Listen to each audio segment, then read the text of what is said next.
Okay, good afternoon, everybody. My name is Pietro Paganini, and I'm speaking from the center of Italy right now. And today we are launching the second live stream of our beautiful free market roadshow seminars.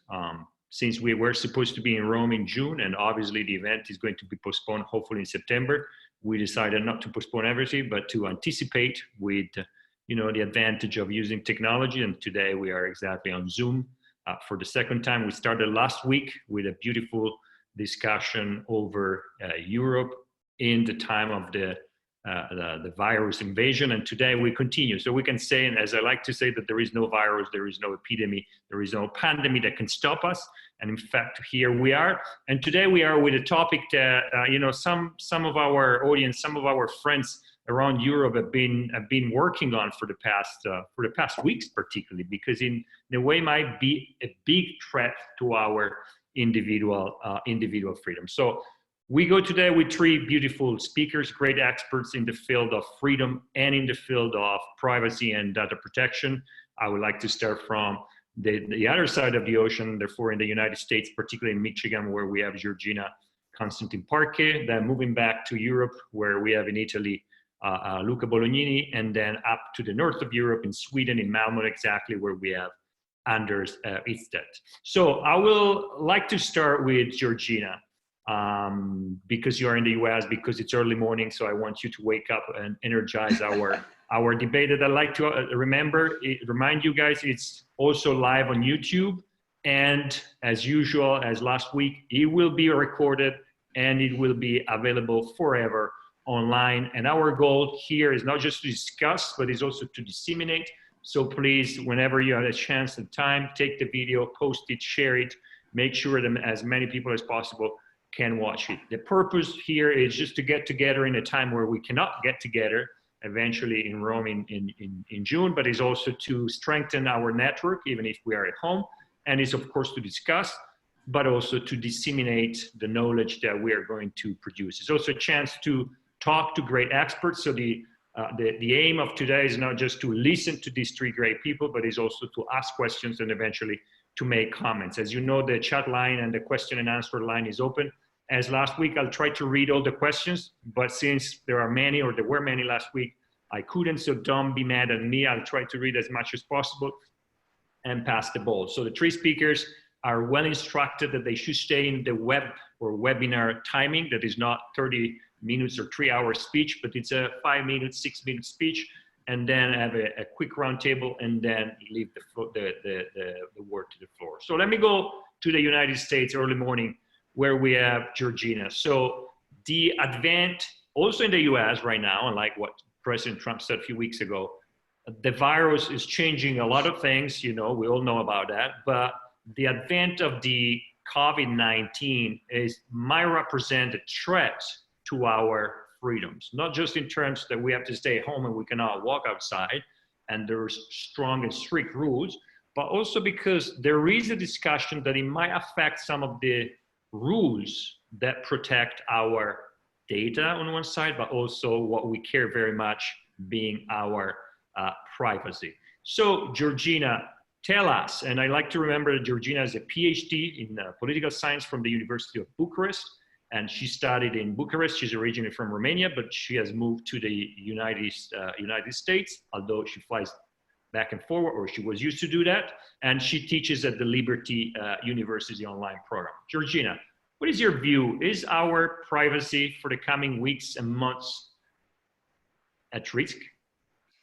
I have to say that even over here in the United States, I've noticed a lot of things, especially when it comes to changing the rules. Here in Michigan, we are now in a state of disaster. So from the beginning of this whole crazy COVID-19 pandemic, people have been taking it slower and slower and slower, and then faster and faster and faster. Finally, President Trump and all of these, the people in the government over here are trying to really take control. And they're trying to keep control, but we don't know. For instance, if we look back in Europe, what Viktor Orban did, where he had a power grab in the middle of this crisis, a lot of people are afraid of that. So, you know, one of the things that I've noticed happening when I first arrived to the United States, was that a lot of people were having conversations about freedom.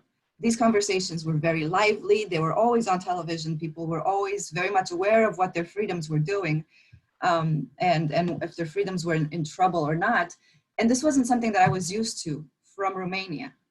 So our conversations were not very lively. We had just come out of communism. We weren't very much aware of how to do this democracy thing.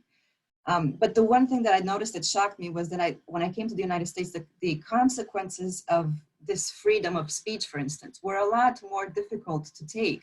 They were career-ending consequences for some people, to say their mind, to speak their mind, to say the wrong thing. Whereas, so you had a lively conversation about your freedom, but you also had these horrible consequences where you might get fired for saying the wrong thing or calling somebody the wrong thing. And back in Romania, we didn't have these lively conversations about our freedoms yet, but you were free to say a lot of things because people probably just didn't care. They didn't really know how this whole thing went. So I'm over here now in a place where I can look at Europe and look at the United States and say that our freedoms are actually in trouble everywhere. In Romania, my people back home, they can't really get out of the house without having this little paperwork to prove that they have a good reason for going out. And I've heard the craziest stories about somebody needing to go to the pharmacy to get their asthma inhalers and somebody giving them a fine for that because they either didn't believe them or they were abusing their powers. So it's scary. It's a scary time, absolutely. And I think that we have to be vigilant. You know, that old saying that the price of freedom is eternal vigilance. It's been attributed to a lot of people over history, but it stands true. Whoever it was that said it first, this stands absolutely true to this day. We have to have a conversation. We have to be aware of what's happening.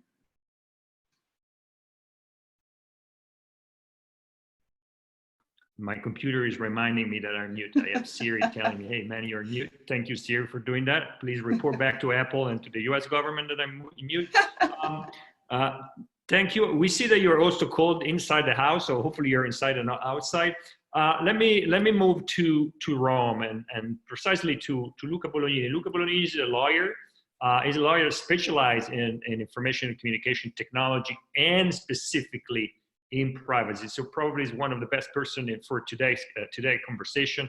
And he's also the founder of the Italian Institute for Privacy, probably the first independent organization in the early 2000s that focused on the topic of privacy in Europe and the topic of the data protection.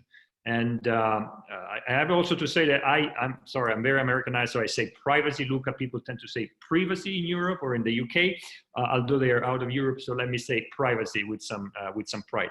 So Luca, do you see a threat to individual freedom with relation to the COVID-19? Yes, I see it, and thank you for inviting me here with you. But yes, the answer is yes. I see some threats, and I'm pretty worried because it is clear that on one end we have to protect life and health of people, but it is also clear that governments around the world are using this emergency in order to activate new tools, so that are tools that can somehow limit or at least hinder our liberty, our freedom, and also our fundamental rights that are instrumental rights for freedom, for dignity, for many other fundamental values of human beings. So yes, we have to fear and to fight against the virus, of course. I can understand, and I commented several times during these last days, also the projects of the Italian government. I can understand the need of contact tracing tools, solutions in order to fence the virus. But what is key now is not to allow governments to adopt something that will limit our liberty in the future after the emergency, or leveraging on the fact that the emergency will never pass. We will never get through this emergency. There will always be a good reason in order to continue tracking, tracing, tailing people. So the values and the rights and freedoms at stake are several, various. We know that we have life, we have health, but we have privacy, we have data protection, we have people's freedom, and we have to balance them together. What I think is that, and I'm seeing this happening, is that with the justification of the emergency, several governments and legislators are now saying, let us run. We have to approve these new solutions to track people. There is no time. We cannot lose time approving constitutional legislation, approving specific decrees, laws, I mean, in order to allow and to regulate also for the future these systems. No, we have to run. We have to adopt this to start tracking. And this is a big mistake, in my opinion, just to share with you this critical point. This is a big mistake because this is the time during the emergency running, of course running, but this is the right time to adopt and to approve new laws, even amendments to constitutions, in order to ensure that there will be all the safeguards in order to limit the usage of these tracking tools. And when I say safeguards, I'm thinking about, and then I stop, I'm thinking about the possibility, for instance, for data protection authorities in Europe, at least in Europe we have independent authorities, the possibility for them to direct appeal before the constitutional courts or the Court of Justice of the European Union in order to claim and to lodge a complaint in order to demonstrate that a new law that was an emergency law is not valid, no more at least, because the emergency is no more there. This is an example. So we are risking a lot. It is right, we have to run, we have to fight against the virus, but we have also now running, not later, we have to approve safeguards at the level of laws and constitutional laws. Thank you, Luca, for this strong defense of freedom. Obviously, as Georgina mentioned earlier, this is a strong also defense. You know, it can put you in a very unpopular position, particularly right now, because people say health, we got to solve the problem. So you underline this very, very well. We're coming back to that later. Let me move to Sweden shortly to Anders. Anders Ydstedt is an advisor at the Scantech Strategy, advisor to major Swedish industry and the business organization. He's also an entrepreneur, author, and chairman of the Svensk Tidskrift, a weekly journal of politics, economics, and culture founded in the early 900. Ydstedt has previously written books about taxation, the importance of free mobility. 1911, yes.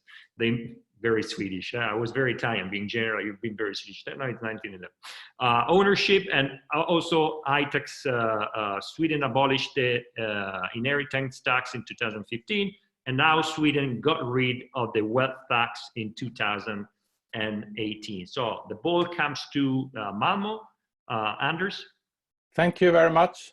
Happy to join you here today, and I hope I have a little slow connection. I think we have problems, general problems in Sweden due to the crisis. A lot of people are doing video meetings and so on. But I hope if it goes down, you have to continue with someone else, but we try like this. So thanks for the presentation. The Svensk Tidskrift is a liberal conservative magazine, so it's a lot of libertarians reading it. And so let me give you a corona update from Sweden. we are a little bit later than Italy, and as for now, it's like 280 deaths in Sweden, and there has been a lot of reports on how Sweden tackled this crisis, and we have a little bit less regulation than some other countries. And I try to see if I can share the screen with a picture from you. Let's see if it works. Can you see this? So we see a, yeah, now we see a picture. It takes some time. Try again. Okay, try again. This is a bag with a quote from our Prime Minister, Stefan Löfven. It says, "It's not okay." That's a typical quote from him. He's very difficult to understand, and it's not very good, actually. But in this crisis, he had to speak to the nation last week, and he was saying something that was quite, let's see. I share another picture. Does this work?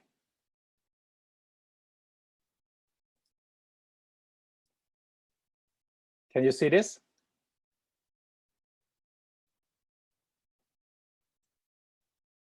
This is, he was making a speak to the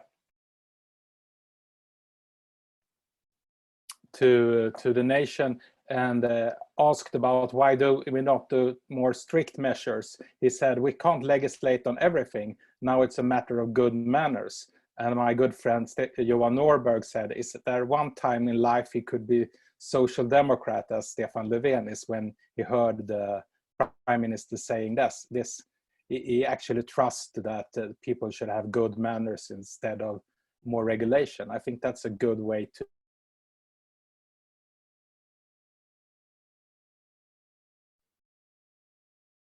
Hey, Anders, we lost you for a moment.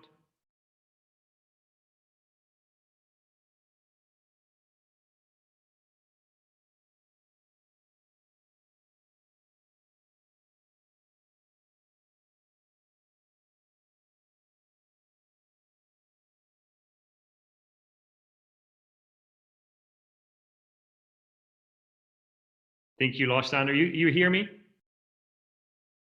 Good. I think we lost Anders for a moment. Oh, here you're back. I think I moved to see if I get a better connection somewhere else. You follow me around my house. You're destroying my Swedish dream, Anders. Huh? I always thought about Sweden as the best broadband in the world. Yeah, usually. I actually have 1,000 megabits. Yes, indeed, I know. But I thought that was Romania. Soon. So did you see did you all see the picture of the Prime Minister with a quote? Yes. Yeah. So going on from that, I think the corona that appears as a health crisis, but we go on to financial crisis, and perhaps later on also an integrity crisis. And I live as close as possible to the border to Denmark, and we have and the border is closed, and that's a very high threat to our personal freedom, of course. But we also will probably see a lot of regulation that make our freedom less. And let's hope that this will be not that big problem, but I think it's really is. And but I also think that a lot of legislation in Europe, in the European Union, is actually not so much for privacy issues. I think it's more like a business problem also, and especially against American business. I think, for instance, legislation against social media as Facebook or against Google is actually more sort of politicians afraid of competition from the US. And I think actually people could choose for themselves if they want to use social media platforms like Facebook, or what kind of search engine to use for themselves. And then the market could regulate much about privacy and using these kind of social media platforms and so on.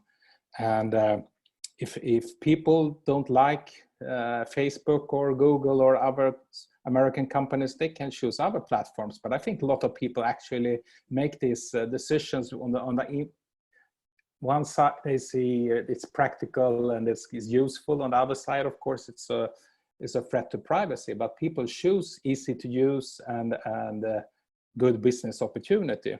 So I think the European Union's regulation on this kind of on privacy on social media is more a threat to business and a good business climate in Europe. And I would raise a question, perhaps to Luca, perhaps mostly. I think this GDPR is a sort of is a big threat to perhaps aimed as a privacy measure, but I think it's a threat to business in Europe. It's a high cost for business to cope with this kind of regulation. And my guess is actually some sort of misguided, misled, ordoliberal measure, actually. And I think, could we perhaps talk just 1 minute of GDPR later on? But for most people, the idea about the question about personal integrity and what's practical usable is probably most people use what's practical usable. And so as long as companies doesn't harm people, they will, and if they harm people, they will eventually be hit by the market. My last example about the balance between integrity and what's practical usable is the use of cash. As Pietro perhaps know from staying in Sweden, most Swedes doesn't have any cash at all. I never have Swedish cash. I have perhaps some euros or dollars with me, but never cash. We use my phone cards. Use cash at all because it's easy. But of course, it's also intellectually, I understand that it's possible to follow all my moves, how I live and where I buy my things and so on. And that's of course an integrity problem. Of course, I favor cash as an ID, and especially of course in times when the interest rates will go perhaps below zero.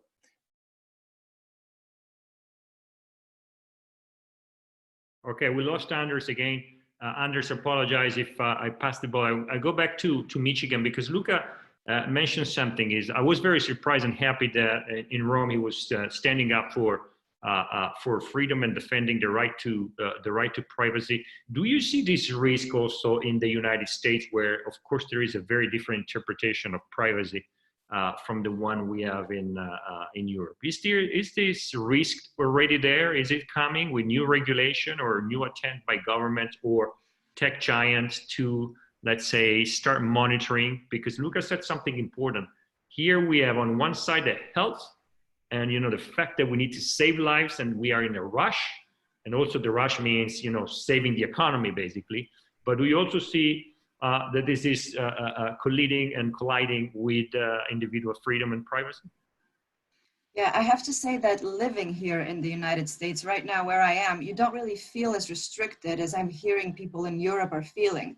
But I am reading all of these things that have to do with big companies such as Facebook and Google just wanting to kind of keep track on people. And the reason for that is they want to tell you the level of risk that you would be at if you would be going into certain places and other things such as that. So they're really tracking your movement, which they've been doing forever, really. But now it's, there's an extra reason for them to do that. So while it might not be as obvious with your restriction of movement as it is in Europe and other places, you can definitely feel that this is happening maybe somewhere behind the scenes. The conversation over here really is how to beat this, and how are we able to not overload the hospital system and stuff like that. But we have to remember that the US is a good example of how the desire to keep away certain problems, which will take away your personal freedoms of movement and other things such as that temporarily, would lead to permanent scars in the fabric of freedom, such as the Patriot Act. So things that are left there, and then they're there. And nobody actually goes back and deals with that to a certain degree. And you start from something horrible that happened. Obviously, 9/11 was a horrible tragedy, and people needed to feel safe and they needed to feel secure. They wanted the state to do something and act on their behalf, but then they were left with this permanent black mark on their freedom. And this is something that can happen everywhere. Obviously, if it's happened in the United States with its wonderful checks and balances and its beautiful constitutional rights, that it can happen everywhere, and we're already seeing a lot of things like this in Europe. So really, to answer your question, I guess more briefly, is while you can't see these things, they are happening. If you know where to search, they're already happening. But the conversation among people right now is a little bit more relaxed than it is in Europe. Thank you, Georgina. Luca, I'm coming back to you with a few questions that are being here delivered to me. And I see Anders is back. Welcome back, Anders. Of course, Anders was also provoking you, Luca. But you know, Anders, Luca is a lawyer, first of all. So he's just happy that there are some very tough regulation and strict regulation. That means much more work for it. That's business. That's free market. Anyway, Luca, beside the provocation on GDPR, and we can come to that in a while if you want. One of the questions is about the reaction of people. Because of the emergency, don't you fear that people are going to turn, against their own privacy because they see the emergency and they see the fear? And second, you mentioned something important. We have to act to defend our privacy and our right to privacy. But where is the balance between the right to health, to save the country, save the economy, and individual privacy on the other side? Yes, I think that there is a huge challenge also for governments, for legislators, as I mentioned before, because we have many different fundamental rights and freedoms at stake, and the balance requires courage, requires vision. And yes, we are all used to see congressmen and congresswomen approving measures for economy during emergency, or governments approving decrees and decisions in order to protect people's health. But we should insist on the fact that also specific safeguards for our other rights, privacy among them, can be better protected, even more during emergency. This is why, this is because we have a challenge between not absolute rights and not absolute freedoms. So we should be able to dose and to use the right measures in order to put together, to balance together all these elements. Too much is bad. Too much control is bad. And I'm more worried, if I may, when I think about the possible invasion of citizens' privacy coming from the public power, public institutions, much more than the possibility that big providers, web, internet providers can monitor our lives and profile ourselves. Yes, we all know that this happens every day. But what is happening now during the emergency is that public powers, public institutions are trying to approve new systems, and probably they have to in order to limit and to fight against the virus. But they are approving new systems, new contact tracing tools that are designed in order to collect a lot of data coming from the private operators. So there is a sharing of data and a collection of data towards governments and public institutions coming from social networks, online operators, telco operators, etc. Then what will happen is that the governments will gather huge amounts of information about ourselves. And what about this information, this processing of data, once the emergency will be passed? This is my first anxiety, I must say, and the first objective of my attention. And I have also to say something about the GDPR. I agree with some criticism on GDPR. GDPR is strong, even too strong, and let me say even too vague, because it is full of uncertainty, of law, but it is very strong against private controllers, undertakings, SMEs, companies in general, and the risk is to be fined for huge amounts, while it seems to be so weak for governments. If you take the GDPR, you have so many articles and paragraphs leaving room to governments to do everything, almost everything, without respecting even general principles of the GDPR for essential public interest purposes.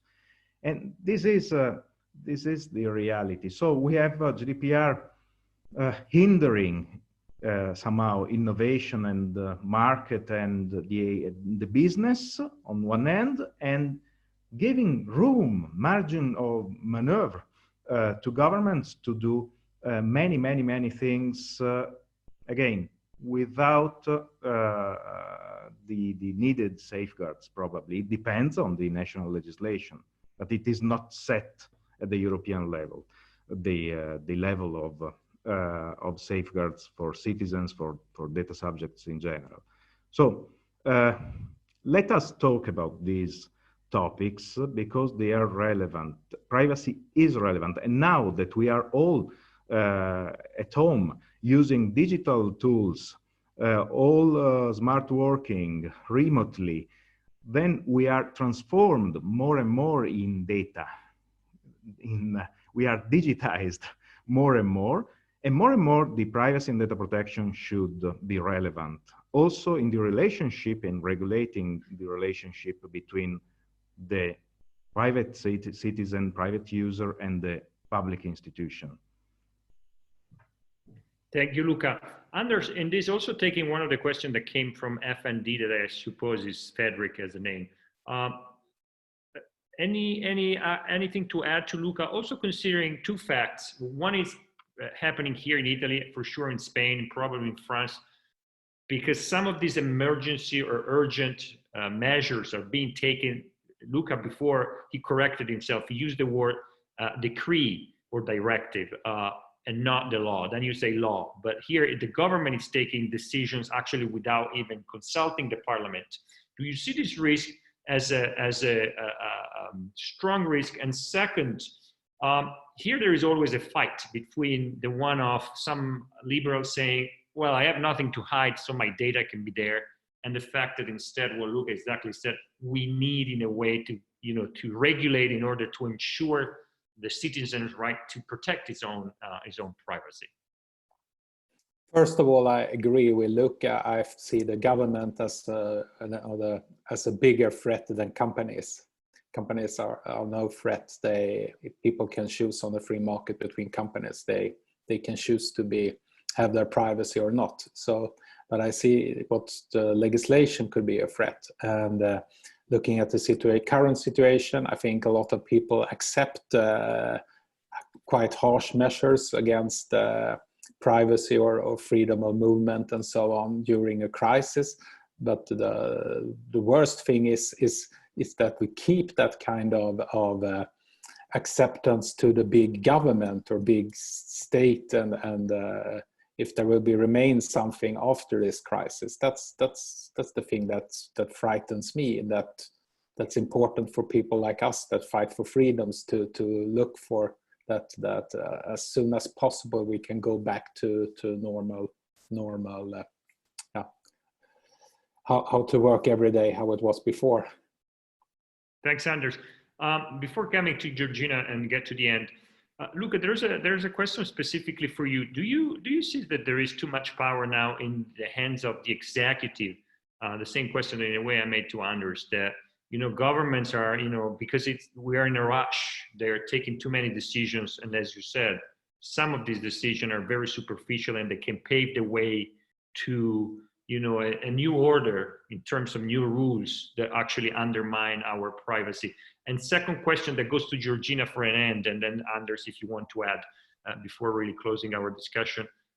There is, and we see this, and now guys, let's not get offended here, but we see that when we talk about privacy, the level of participation goes down. Don't be offended, it's a matter of fact. How do we instead educate people to figuring out that instead privacy and the control over their data and information is probably today the most valuable among the rights and freedoms that they have? It's a big question, because I see my kid, I see probably Lucas, your kids, and I'm not sure you guys have kids too, but how they are dealing with information technology, and they are throwing literally tons of data over there. And at school, or in any school, private or public, in their daily life, they don't have any concern or any discussion around privacy. How do we get around that?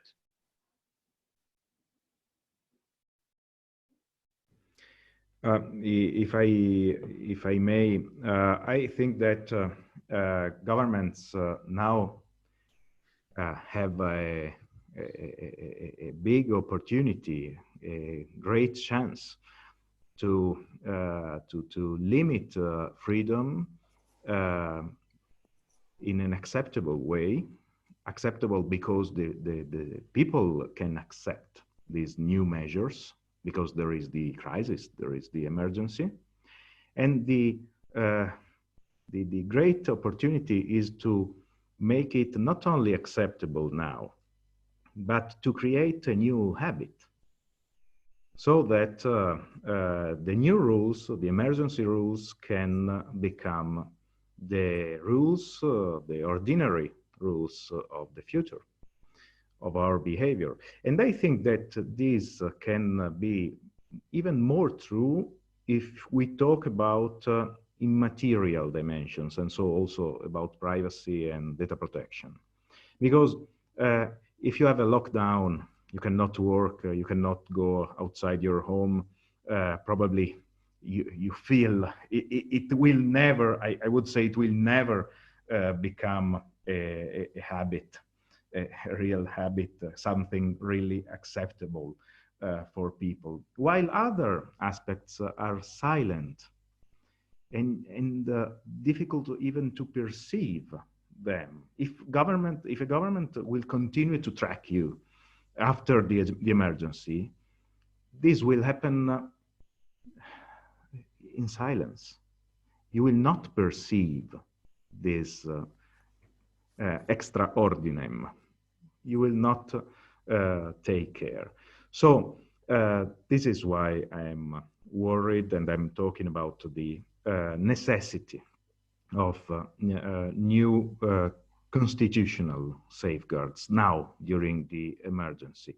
For just a few words on the children and the education, I think about data just like I think about virus. So I think it is a matter of hygiene education. You don't know whether there is the virus on your hands, but you are used and educated to wash your hands and to and I read in the chat, good manners. Yes, to respect a way of living that is somehow hygienic. The same with data that are invisible like viruses. The same with data protection. We should educate this way our children and ourselves more than talking about technicalities, because if you teach technicalities, you're not educating children.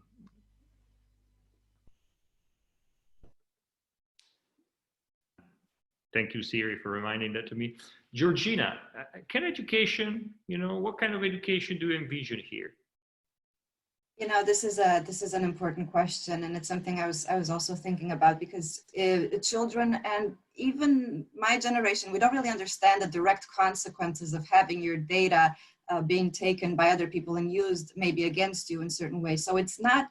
I think the education needs to be pretty visual in terms of children, for example. If you just tell them about the problems that they might have because they didn't take 5 extra minutes to make sure that their data was insured, they're not going to have the time for that. And I think probably, starting with, first of all, I think the responsibility comes down to the family. We can't depend on the state to educate our children when it comes to stuff like that, even though it would be a great idea to have all of these things be publicly talked about. I think that the most important part is just like manners that has been said over here time and time again, which is such a beautiful thing. It's up to manners. It's individual responsibility. It's the responsibility of the family to make sure children understand this. And before they can do that, the family needs to understand this as well. I find myself making a lot of mistakes online all the time because I don't understand exactly how I'm supposed to balance a lot of this privacy data things. And oh, have you noticed when you have to choose the cookies, it takes 5 or 10 or God knows how many minutes to actually do those settings? It is just crazy. Somebody needs to do something about that particular one. But when it comes to making this visual for children, I think it's a good place to start perhaps with some literature. Maybe have them read 1984 or Brave New World or other things like that, and then move into history. Because if they read these important things that have to do with privacy, have to do with the loss of liberty, then they might think, well, okay, that's fiction. And then that's when you introduce history and you say, but it's not. Let me tell you the story of the communist regime in Russia. Let me tell you what happened to people in Romania. Wait, let me tell you what's happening with the social credit system in China. Let me explain how we are a lot worse right now than how we were years ago when people had to physically be out of their house to track you. I mean, Facebook and all of these apps are any spy agency's dream. They don't need to look for you. You tell them where you are. And, we see a lot of these things happen where people will post where they are, and then somebody would text them, or you would see this announcement somewhere on Facebook, do not tell people where you are when you're there, because somebody might come and rob you. I mean, even thieves are learning how to use the technology at this point. So you have to be really, really careful and responsible how you do that. But when it comes to your children, I think you have to make it very visual and tell them that it's not impossible for this to happen. Just like something else is not impossible to happen. I was talking in one of my recent articles, the phenomenon of scapegoating that's happening right now. A lot of people are blaming other people instead of trying to find solutions. And if you look at this crazy type of thing that is happening, you look at it and you think, well, that's okay. That's not going to cause a big deal. But that's really how a lot of the problems in history, genocides, and Lord knows what else have started in the past. So while you don't want to restrict the freedom of speech, you do want to emphasize, just as we have here, manners and personal individual responsibility for that. Thank you, Georgina. I wanted to end with you, but I owe Anders, because of the short of internet. I give you, Anders, the conclusion on that. There was no specific question, but is there anything you want to add? But please don't say you agree, because one of the spirit of these seminars is to disagree, but here I heard too much, we agree. So on what do you disagree? Sorry.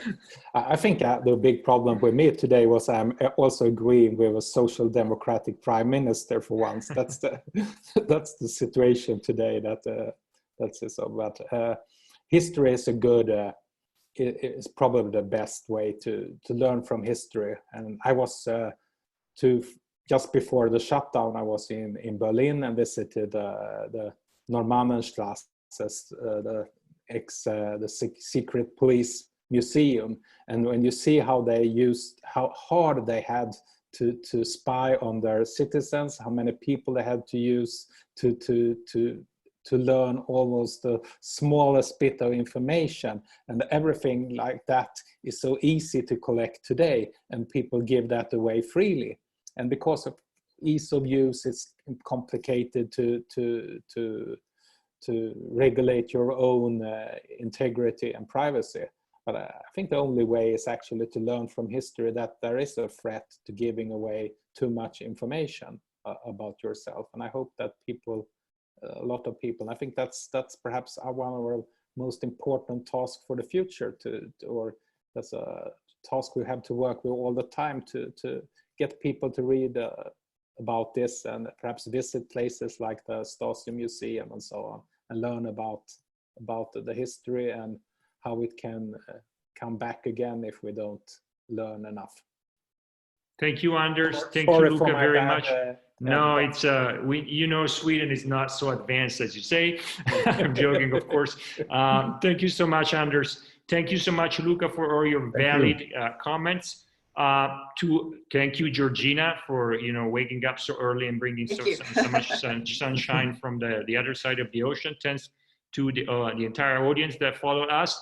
The event is being recorded in terms of privacy, so all the data will be out there. Please help sharing this video, help sharing this conversation that serve to educate people on the other side, to open a debate. That's why I had fun by saying we need to disagree, because if we agree too much, something is definitely not working. Thank you so much. We see each other in the coming weeks. Last question that was asked directly to me about the painting. Since we are going to talk about intellectual property very soon, I'm not going to disclose anything about the painting. Thank you so much, guys. Thank you, everybody. We meet very soon. Thank you.